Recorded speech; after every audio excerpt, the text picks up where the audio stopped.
The Sentinel is known to be reliable, fearless, disciplined, consistent, courageous, motivated, and skillful. So do what you feel passionate about. Take chances. All these qualities start from the mind. Your mind can be your worst enemy or your most powerful weapon. The world becomes your library to help you to become better at your craft. Is this the dagger?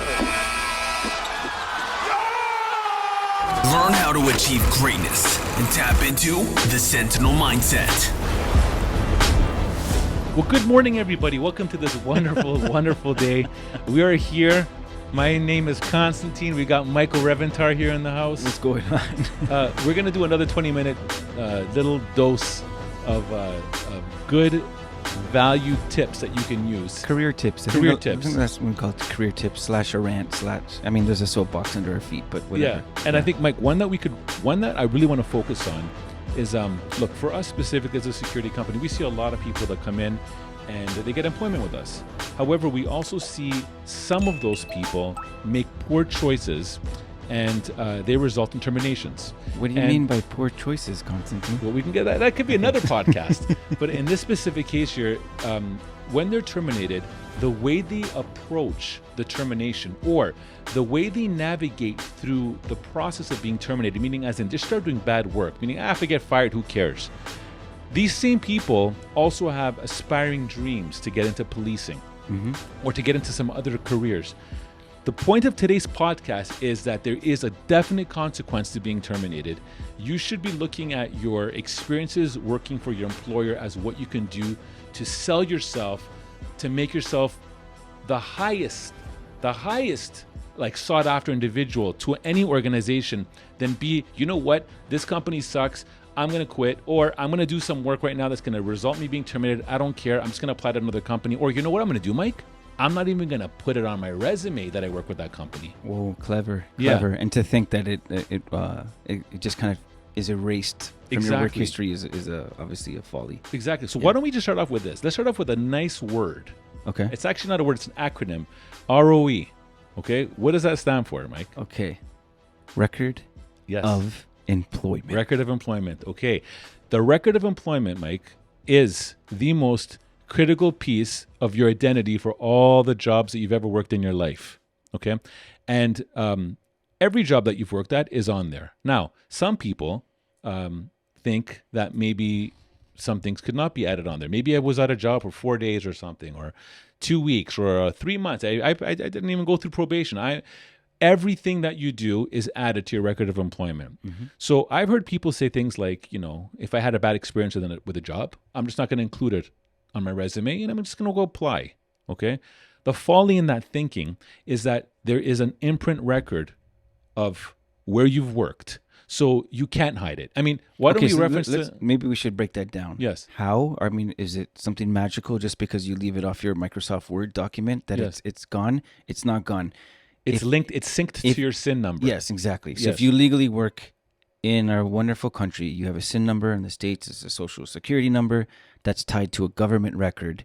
They know exactly when you started, ended, and what you got compensated for that. Exactly. And we've talked to police agencies, for example, that do background checks on potential applicants. And Mike, what did they say? Well, the direct quote from some of them was, "We know more about you than you know." Exactly. And they're not talking about the color of your undergarments. They're talking specifically, they know your work history. So they literally know where you've worked. And, you know, they probably know the state of your financial affairs. They could probably look into, what your banking situation is, any outstanding debts, if you've declared bankruptcy, all that stuff. That's right. Yeah. And look, I'll say this. It's very important that anyone listening to this understands that your goal when you decide that you want to work for a company, first of all, make sure you know what you're walking into. Make sure that this is what you want to do. Do you want to work at a restaurant, for example, bussing tables? If the answer is no, and you're going to go and do a half-assed job, don't do it. Exactly. Do you want to go and work in this administrative position? If the answer is yes, go for it. Kill it. But if you're, maybe I'm just going to not do it and I'm just going to go in and half-ass it, you're actually right now creating a liability for yourself. Well, look at it like this. I mean, related to a relationship, if you are trying to get into a relationship, whether it's business or personal, you value that relationship. Right. And maybe at some point it's strained, it's soured. do you gain anything by just kind of like just riding it out slowly to the point that you start to hate each other? Absolutely not. No, own up to it and just make the responsible decision and find a proper way to leave. Exactly. Okay, so like when you were saying something earlier, you were talking about like the termination process, and you know when someone's in the process of being terminated, you're still talking about you're talking from an employer perspective. Correct. So are you saying that for the employee who doesn't know, unbeknownst to them, there's a process of termination that could start that they're not aware of? Absolutely. So what would that look like? So if someone, for example, is terminated, right? What happens is that right now the employer has to report that. So they're tracking their performance level. Absolutely. Okay, so when someone's late or is insubordinate, Yes, or for whatever reason, maybe shows up and has some substance in their blood system and Right. can't perform the duties, Right. or has a falling out with on-site managers, Right. or whatever. What happens on the back end? So look, in the back end, what's happening is that all these things are being put into place and they're looked at so they can try to be corrected, right? Yeah, and that's the point of the record. Absolutely. Most employers, I'm going to assume, are wanting to correct. I mean, that process is basically the process to try to correct something. No one's trying. Everyone makes mistakes, Mike. Yeah. Everyone. No one is perfect. Okay. However, the goal is that to try to correct the action. Okay. So everything is being documented, and at the end of the day, when we're talking about terminations, we're talking about terminations with cause. Okay. People that are terminated for a reason, and if they can demonstrate that, then that's what makes it considered a successful termination for the individual. But this is not even about the process of what happens in the back end. It's more or less, don't put yourself in a position to even being looked at a termination. You got to look at everything that you're doing. And look, there's a lot of people here listening. Some may be young, some may be, older, right? But at the end of the day, if you're starting your career young, you want to make sure you're starting on a really good pathway, because you're basically telling all employers that, hey, listen, I started off my work doing really good for friggin' 3 months. Yeah. And then I got terminated. Well, I mean, just kind of like social media responsibility and being mindful of what you post there. That's right. There's been a lot of people ahead of everyone listening and the younger crowd that has, to their detriment, posted something. Yes. In the moment. Yes. In whether it's in Cancun or Right. Palm Beach or whatever. Exactly. Okay. So in the same way, when you're working, everything that you do working for a company that is kept on record. Yes. Does it have a chance to basically speak to your future opportunities? Absolutely. Okay. Absolutely. Like there's many, many stories of people doing things that didn't even involve anything to do with work, right? But it was more or less about, oh, that's your moral character. You're an individual that condones this or supports that. We don't want you representing our organization. Okay, what would you say to the guy now? So he's at a workplace. Isn't the Yes. reality that you may not love every place you work? Absolutely. Okay, so you're working for a company and it doesn't seem like the right fit. Yes. What is the professional, responsible way to keep intact the integrity of your employment record, Yes. but to part ways with them? So I think, Mike, the most important thing is have a conversation with your employer, with your supervisor, with your manager, anyone. Even if you have to have a conversation with your coworker, you may be stuck. But if you find out that for whatever reason that you just do not resonate with what the employer is expecting of you, instead of putting yourself in a position where if you continue this practice, Let's just say, make it simple. Let's just say that they don't enjoy the work. okay. So imagine you just don't enjoy So it. like many people don't Okay. enjoy their work, Yeah. but they still do the job. Yeah, perfect. Right. So to me, like that's another story, right? If you can still say I hate my job. I Yeah. absolutely despise what I have to do. But you still get your duties done. but I still got to do what because that's the proper thing to do, right? Yes. But if you're in a situation where you hate your job and you hate what you're doing and you're displaying that through your body language and you just don't care, having a non-care mentality, what you're actually doing right now is this is when you're now disservicing yourself. This Yes. is now where you're putting yourself in a situation where you're going to face the spotlight of termination. And this is the part now where you got to ask yourself, if I continue doing this, how is this going to benefit me? Yeah. Because there's no benefits. There's no benefit. There's from no it. benefits. It's only going to make things worse for you. And then you're going to have to go backwards and articulate. And let's just say the career in policing. You got to articulate now to a recruiting officer why you did what you did that got you terminated. Yeah. You know what I mean? And that, any way you spin it, there's no way that you're going to be able to spin it in a positive light. And it's almost better to say, look, I screwed up. I messed up. and that's your first tip for here today, is own what you've done, because it's very easy. Sometimes you can try to defend it in all areas because it's trying to serve you. But if someone's objective and looking from the outside in, you can be like, you know what? You're the issue here. This is your thinking that created this for you, right? So again, I want people to understand, like, make good decisions. And if you feel you're in a space where it's just not working out, have those conversations. And if you feel that those conversations are not bringing you happiness in what you're doing, there's better ways to go about doing things than putting yourself on the platter of termination. Yeah, don't be negligible, because you're basically shooting yourself in the foot, right? Absolutely. Look at it like a lesson from high school. Right. Proverbs 101 from high school. Right. Is if you have an old lunch, you throw it out. Yes. Don't stick it in your locker. Absolutely. Don't keep it in your gym bag. It's going to haunt you at some point just because you don't see it. Right. No, and Mike, the other thing is, record of employment is one thing, but the other thing is, forget that. Let's say you do apply to another company that doesn't go as extensive as the police do, right? There's a lot of things that they can find out. And if you were dishonest about something, I have known many companies that have, when they found out 2 years later, you could be terminated on the grounds that you lied on your application. Yeah, right? Absolutely. So it's so key here that you're understanding that you just have to make a good decision, right? Yes. And the best thing to do is think about it. I'm about to do this. Look, we tell our recruits that come in here, if you feel this is not for you, if you feel this is too intense, if you feel our expectancy is too much, we would rather you right now bow out and check out. And then if you're not ready right now, you need some time to work on yourself, do that before you come and work for us. Yeah, or our pace, our style may not be what you want. Exactly. If you're someone, for example, that wants to do the least amount, and I mean, I'm just saying that respectfully, you want to do the least amount, don't come to a company that's going to have a high expectancy, because you're going to fail in that. Yeah. You're going to fail in that, right? And man, let's look sports as an example. We always talk about basketball. Let's turn it on hockey, even though we don't know a single thing about hockey. Well, at least I don't. If the coach of the Leafs has a player that comes off the bench and he goes, you know what, I'm just going to casually skate around. I don't want to get body checked.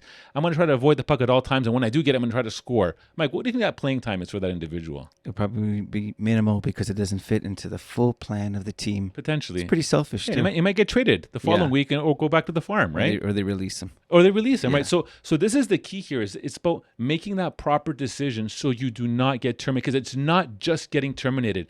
And look, I've heard so many stories, and we interview people that will come in and will ask, if we were to call you, your employer right now, the one from 2 years ago, what would they say about you? Oh, well, you know what, that didn't end too well. I was terminated. And when they're trying to justify now, because they were just caught off guard with that question, why they shouldn't have been terminated. And any way they're spinning it, they're just digging themselves deeper and deeper and deeper into a hole. And the key here, guys, listening to this today, is set yourself to succeed. Yes. Make sure you know what you're walking into and do the best you can possibly can. And if you can't, Mike, what should one person do if they walk into something and they realize, oh man, this is actually a lot more than I'm actually capable of doing? What should they do? Acknowledge it, and in a respectful, professional way, part ways. Okay. Handle with due diligence. Yes. Don't just write it out and just just hope at some point that it's just gonna kind of go away. Okay. It won't go away. Okay. Right? I mean, like, what's the process? So someone says, like, look, we're talking first off. We're hoping that, at least in the listening audience here, that people are trying to be their best, bring their best. Right. That they would never be in a position of termination. Absolutely. Okay. Termination, doesn't that mean if someone has to be terminated, is that the employee didn't do the things needed to stay employed? Well, typically speaking, it means you broke your contractual obligation of expectation. So you didn't perform. Correct. Okay. So if you at least acknowledge that, and I Yes. think this is probably the biggest, I guess, the biggest problem in this is the individual Right. who thinks for some whatever reason that they have a different set of rules that apply to them. Right. Okay, Right. maybe you escape termination from one employer, but when you go to a higher tiered employer the second time, they're gonna keep account. That's right. Okay, so now imagine, the first thing is you have to acknowledge, I'm not doing a good job here. Right. And if you decide that you want to move on, what should you do? So you say, like, okay, I'm with XYZ company. Right. I don't see my future here. Right. Should you just kind of let it linger until you get to the point of termination? So again, to the individual that does his job but hates his job, if he's not allowing his job to be affected, right? And again, there's a lot. This is very loaded, Mike, because someone can hate their jobs for several reasons. First of all, he may have a terrible manager or supervisor. The problem could be the employer. But to me, they have to have a conversation, right? Yeah. Because if not, they're doing themselves a disservice where they're like, oh man, you're exposing yourself. You could be in the right. You could be almost in the right for kind of potentially having your morale, ripped apart or something of you that never sort. know. It could be really complex. But if you're keeping that and you're not exposing that and you go down the road and you just start, making yourself look unattractive in the elements of the job performance. Yeah. You start to frustrate the employment process. Exactly. Or a relationship. You're not doing you're doing yourself a disservice because now when you go to apply to your next employer, especially if you've done some time with that current employer, you're going to be like, where were you for these 2 years? What a And shame. why did you leave? What a shame to work, 3, 4, 7, 13 years at a company or organization, and you have nothing to show for it because you got terminated. Right. Because you frustrated it to a point because of ego and pride and not just communicating and making the wise decision to walk away properly. Exactly. So all that time, the 3, 7, 13 years. Yes. That sucks, man. Yeah, that whole body of work can now not speak on behalf of basically your work. That's right. Now I'd say this too. Look at it like this too. You can't just wash your hands of that employment history. Right. If you work at a place, at least in the government's eyes, and anyone who has access to these government records, yes, that employment history is essentially it's ingrained in your. If it's on your hands, you can't wash them. Absolutely. It's there forever. Absolutely. Right? So, the government knows that I worked at Nike for 3 months. Yes. Okay, and got let go. Okay, whatever, right? Mm-hmm. That's all rhetorical. Yes. Yeah. Nike, I hope you love me. Okay, yeah. So what would you say right now? Okay, so forget just termination. How does someone properly walk through the steps if they want to leave their employer? I think if they're looking at doing that and they're generally unhappy, or they're maybe like in a place where they're just frustrated. Yeah, I think they need. But maybe they're not frustrated. Or imagine like they've come to peace. Yes, I think my time's done at this company. Right. What should they do? So to me, at the end of the day, have a conversation, right? Because at the end of the day, just because you're at a crossroads and you want to move on, that doesn't necessarily mean that you cannot leave in a good way. Do you know what I mean?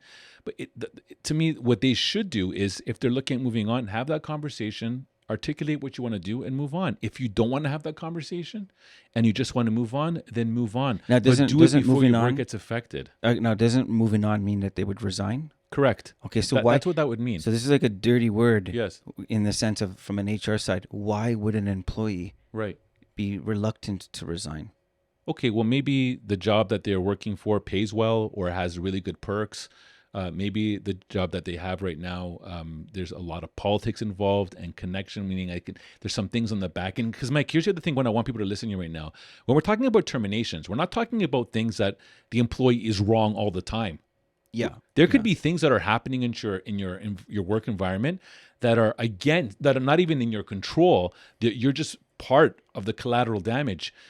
You could be harassed by a supervisor. You're at the mercy of it. Yeah, these are all things that could happen. And again, I don't want people listening thinking like this is if you're always in the wrong. No, this is like avoiding a termination, right? Because a lot of times people don't understand what that means when it gets added on there. So if you're in a situation where you aren't happy or you want to leave, or for whatever reason you feel that your status could be tested for termination with cause, again, not without cause. We're talking about with cause, meaning you did something to frustrate your contract, to mismanage expectation, or for whatever. Have that conversation, okay? And there's HR groups with every companies that you can advise. They can advise. Speak to someone, speak to a rep, speak to whoever you have to. And if you feel that those items are exhausted, if you feel something's legally done against you, or illegally done against you, that's where you want to maybe talk to the labor board, or you want to talk to a lawyer, or talk to somebody else to guide you. But whatever you do not let that dictate your work. And basically be like, I'm going to come in. I feel it being unjust. That's what you're saying. Sabotaging the work means you're sabotaging yourself. Exactly. Right? Exactly. And it may not even be your fault, but you let it become your problem now because you just sabotaged. That's the name of the podcast, self-sabotage. Yeah. Unknowingly. Isn't it funny like that? Exactly. I mean, there's a saying about bitterness. Bitterness is drinking poison, expecting it to hurt the other person. Right. Have you heard that before? Yeah. It was pretty deep. Take a moment, take it in, so play it back. Shakespearean almost, right? Almost, maybe. Yeah. Or Jay-Z. Yeah, I'm just joking. No, but think about that. That's like, being bitter in your work is hoping that it affects your employer, Right. when it's just going to affect you. Exactly. Right? Exactly. Okay, so resignation. Isn't it better that someone resigns and says, you know what, I'm not trying to seek a severance, and like some people try to frustrate the process so they can get like a payout. Right. Right? Right. If you resign, you don't get anything.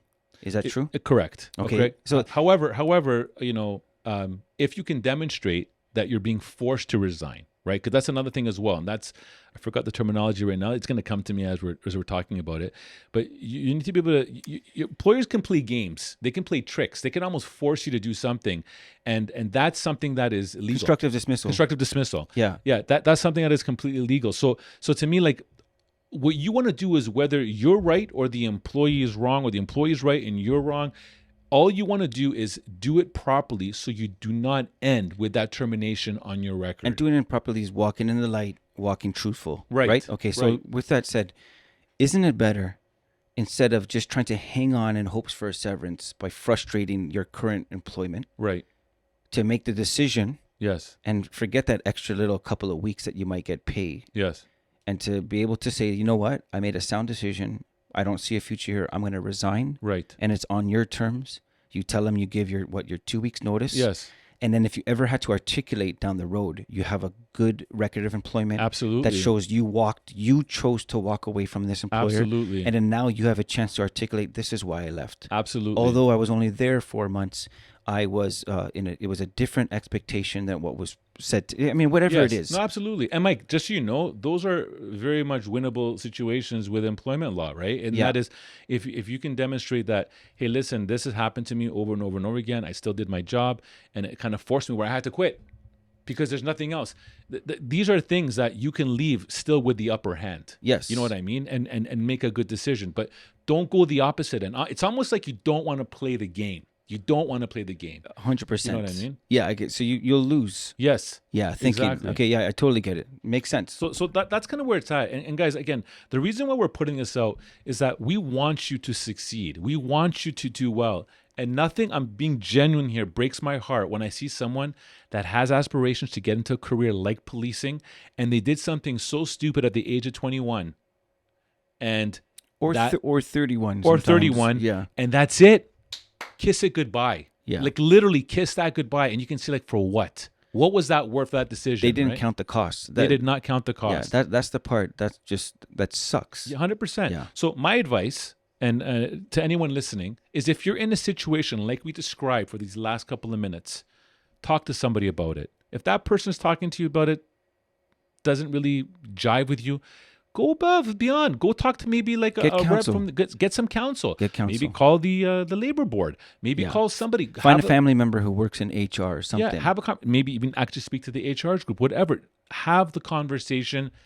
Plan what you're going to do. If you're going to plan for an exit, if you're going to plan to make something better for yourself, put that together. Do not make an emotional decision. Let it sit, and then from there, you'll tremendously be in a better situation for your next career goal. You know and what again, I mean? look, it's easier said than done. It's Yes. like saying that if you ever got, someone cut you off, just calmly smile and just keep driving. Yeah. Sometimes things happen. Exactly. Friction happens. But even still, being a professional means that you will not let emotion literally dictate your actions. That's right. So don't be emotionally driven. Don't self-sabotage. That's right. Right? Handle your business. Make a decision. If you're going to exit, do it in a way that keeps your integrity and lets you articulate later that you chose to walk away from a bad employment scenario. Absolutely. Have the conversation. Be as transparent as possible. And I'm telling you guys right now, these things will definitely help you for when you do get into those situations with an employer where it starts to get sticky or you start becoming unhappy. Mike, and I think right now, as final words, we've gone through COVID for the last 2.5 years right now. It's done a lot. It's put people in a very different state of mind. Again, we said this in our last podcast, some for the better, some for the worse. Mm-hmm. I've seen a lot of people in these last 2 years make some really, really poor decisions. And I'm not talking about internally through our organization. I'm talking outside and stories that I hear and what I'm reading. A lot of people that made some poor decisions. We don't want you to do or have a poor decision dictate your future. Right. So if there's something out there that you feel you need to speak with to get more information, do so. Bring it up, talk to somebody, and make sure you're talking to the right person. Because the last thing you want to do is talk to someone that's going to give you bad advice and it's going to just spin your webs in circles and you're going to go nowhere. Yeah. And, they always say, when you're driving, You don't drive looking through the rear view. Right. You check your rear view, check your mirrors. Man, just be honest with yourself. If you don't like where you're working, for whatever the reason is, be a professional. Yes. Exit properly. Walk away from the work. Be able to shake hands when you leave, because it is a small world. Yes. You don't want to burn bridges. That's another. For sure. That's another podcast. For sure. It's a very bizarre world where it's almost as if it's designed to come full circle, to understand. Always treat people with the most respect. Always. Perfect. The last tip I'm going to give you, this is the last tip of the day. If you have already gone through a process where you have been terminated for something that you basically exhausted, meaning as in you just didn't handle it a poor way, here's my advice to you.